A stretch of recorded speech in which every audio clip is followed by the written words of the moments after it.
warahmatullahi wabarakatuh. Salam Om Swastiastu, Namo Buddhaya, Salam Kebajikan. Perkenalkan, saya Prananda Alvin Putra dengan NPM B1A020387 dari kelas G, mata kuliah Hukum Perbankan, Fakultas Hukum Universitas Bengkulu. Pada kesempatan kali ini, saya akan memberikan penjelasan mengenai lembaga pembiayaan untuk memenuhi tugas dari mata kuliah Hukum Perbankan yang diampu oleh Ibu Dr. Nur Sulistyo Budi Ambarini, SIMHUM, dan Ibu Nurhani Fitriah, SIMH. Baiklah, langsung saja kita mulai.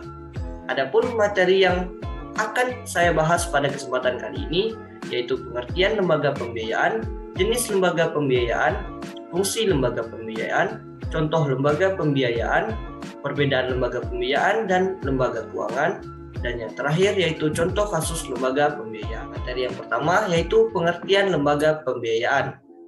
Pengertian lembaga pembiayaan sendiri adalah suatu badan usaha di luar bank atau lembaga pembiayaan bukan bank yang secara khusus didirikan untuk melakukan fungsi dan tugas sebagai kegiatan usahanya membiayai orang atau perusahaan pihak lain.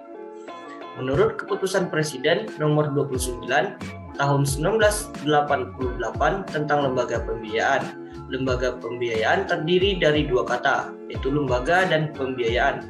Lembaga sendiri yaitu badan atau perantara yang bermaksud melakukan suatu penyelidikan keilmuan untuk melakukan usaha. Sedangkan pembiayaan sendiri yaitu perbuatan untuk membiayai hak perseorangan maupun badan usaha atau perusahaan. Kedua, yaitu jenis lembaga pembiayaan.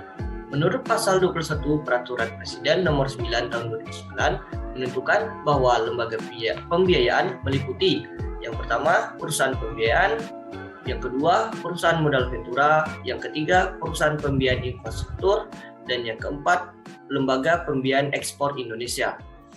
Yang pertama yaitu perusahaan pembiayaan, yaitu badan usaha di luar badan dan lembaga keuangan non-bank yang khusus didirikan untuk melakukan kegiatan termasuk dalam bidang usaha lembaga pembiayaan.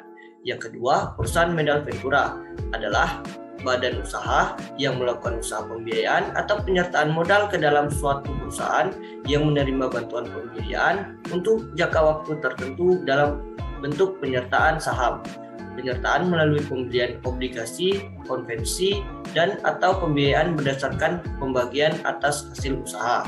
Yang ketiga, perusahaan pembiayaan infrastruktur, yaitu adalah badan usaha yang didirikan khusus untuk melakukan pembiayaan dalam bentuk penyediaan dana pada proyek infrastruktur. Keempat atau yang terakhir yaitu lembaga pembiayaan ekspor Indonesia, yaitu lembaga keuangan yang memberikan fasilitas kepada badan usaha termasuk perseorangan dalam rangka mendorong ekspor nasional. Tiga yaitu fungsi lembaga pembiayaan. Selain berperan penting mendukung perekonomian di tanah air, lembaga pembiayaan dapat membantu penyerapan tenaga kerja yang tinggi. Selain itu, lembaga pembiayaan juga dapat meningkatkan kesejahteraan masyarakat, melindungi masyarakat bawah dari jeratan rentenir, dan mengembangkan infrastruktur. Keempat, yaitu contoh lembaga pembiayaan. Berikut beberapa contoh lembaga pembiayaan di Indonesia.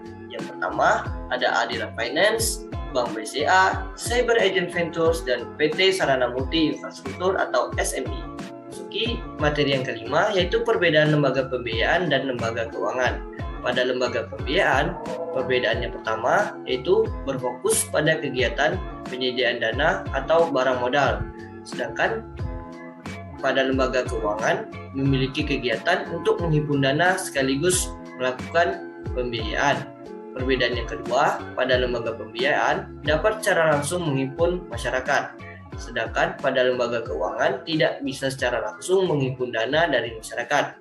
Perbedaan yang ketiga yaitu lembaga pembiayaan tidak menekankan aspek jaminan dan tidak bisa menciptakan uang viral. Sedangkan pada lembaga keuangan adanya syarat dan jaminan. Kita masuki materi terakhir yaitu contoh kasus lembaga pembiayaan. Pada suatu hari, seseorang yang bernama Budi diberhentikan oleh orang yang mengatasnamakan pihak leasing ketika sedang di jalan. Mereka mau menarik motor tersebut, tetapi Budi tidak mau. Akhirnya, pihak tersebut mengiming-iming Budi agar ke kantor untuk mendapatkan program potongan, karena pihak tersebut tahu kalau tidak boleh menarik kendaraan di jalan. Akhirnya Budi mau. Setelah di kantor, leasing, Budi diminta untuk menyerahkan kunci motor dengan alasan cek fisik kendaraan. Setelah beberapa menit, Budi mau pulang, tapi motor tidak ada lagi di tempatnya. Waktu ditanya ke pihak yang menyuruh ke kantor tadi, katanya motor sudah diamankan. Nah, kira-kira apa yang harus Budi lakukan untuk kasus tersebut? Mari kita bahas. Perusahaan pembiayaan sebagai kreditur berhak untuk menarik atau mengeksekusi sepeda motor Budi sebagai benda yang dijadikan objek jaminan fidusial apabila Budi sebagai debitur tidak dapat menyelesaikan kewajiban. Hal ini sesuai dengan prinsip perikatan dengan jaminan fidusial yang menjadi inti skema pembiayaan konsumen. Namun demikian, penarikan tersebut tidak boleh dilakukan dengan cara yang melawan hukum. Apabila tetap dilakukan dengan cara yang melawan hukum, penarikan tersebut batal demi hukum dan melanggar Undang-Undang Nomor 8 Tahun 1999 tentang Perlindungan Konsumen, di mana hak Budi diatur dalam pasal 4 huruf H dan huruf C Undang-Undang Perlindungan Konsumen yang berbunyi, hak konsumen adalah A. Hak atas kenyamanan, keamanan, dan keselamatan dalam mengkonsumsi barang atau jasa. B. Hak untuk memiliki barang dan jasa atau serta mendapatkan barang atau jasa tersebut sesuai dengan nilai tukar dan kondisi serta jaminan yang dijanjikan. C. Atas informasi yang benar, jelas, dan jujur mengenai kondisi dan jaminan barang dan atau jasa. Yang D. Hak untuk didengar pendapat dan keluhannya atas barang atau jasa yang digunakan. E.